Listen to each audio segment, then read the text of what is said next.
My name is Cinnamon Lister, and I'm number 11 for the CSUN women's basketball team.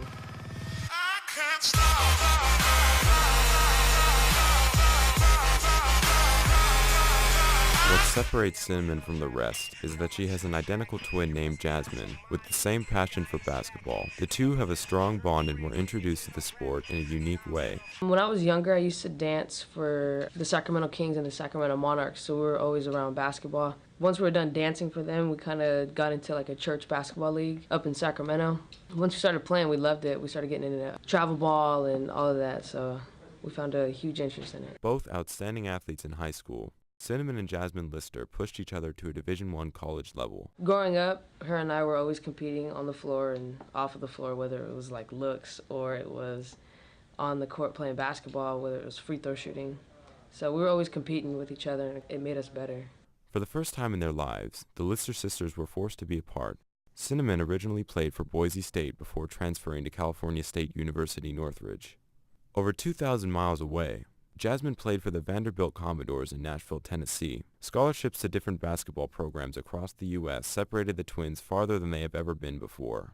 At first, like the first 2 months probably, it was like weird just not always having a twin with you. But I think as time went on, it was like, all right, cool, I get to like find myself and find what I'm interested in. As time went on, it wasn't as hard because I like latched onto my teammates. The closest Cinnamon and Jasmine could get to each other during college was a video chat call. The separation was very difficult for the two, especially in their freshman year. So in Nashville, we were like a few hours ahead, and we had morning conditioning.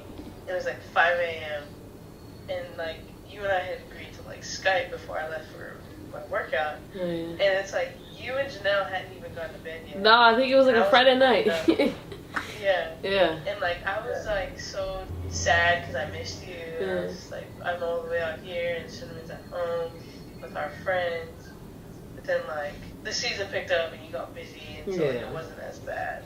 While Cinnamon and Jasmine kept in contact as much as they could, this amount of interaction wasn't enough. To deal with this, they entrenched themselves in their teams. They kept achieving at a higher and higher level within their sport. When it came to their social lives, the twins attempted to fill the void that was left by their missing twin with another person. I feel like both of us throughout college found someone to kind of cling on to and play our twin.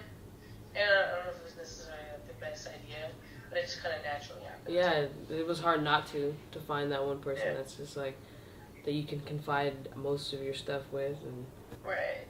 And like, did everything with. Yeah, like, everything. And then it kind of just fizzled out, and then you kind of found someone else. But then when you came home, it's like, There's my twin. This is how it should be. That's so true. That's so true. As the years went on in college, each twin dived into the national spotlight. Jasmine led her team in assists while averaging nearly 14 points a game. Cinnamon broke a Northridge record by making 83 three-pointers in one season.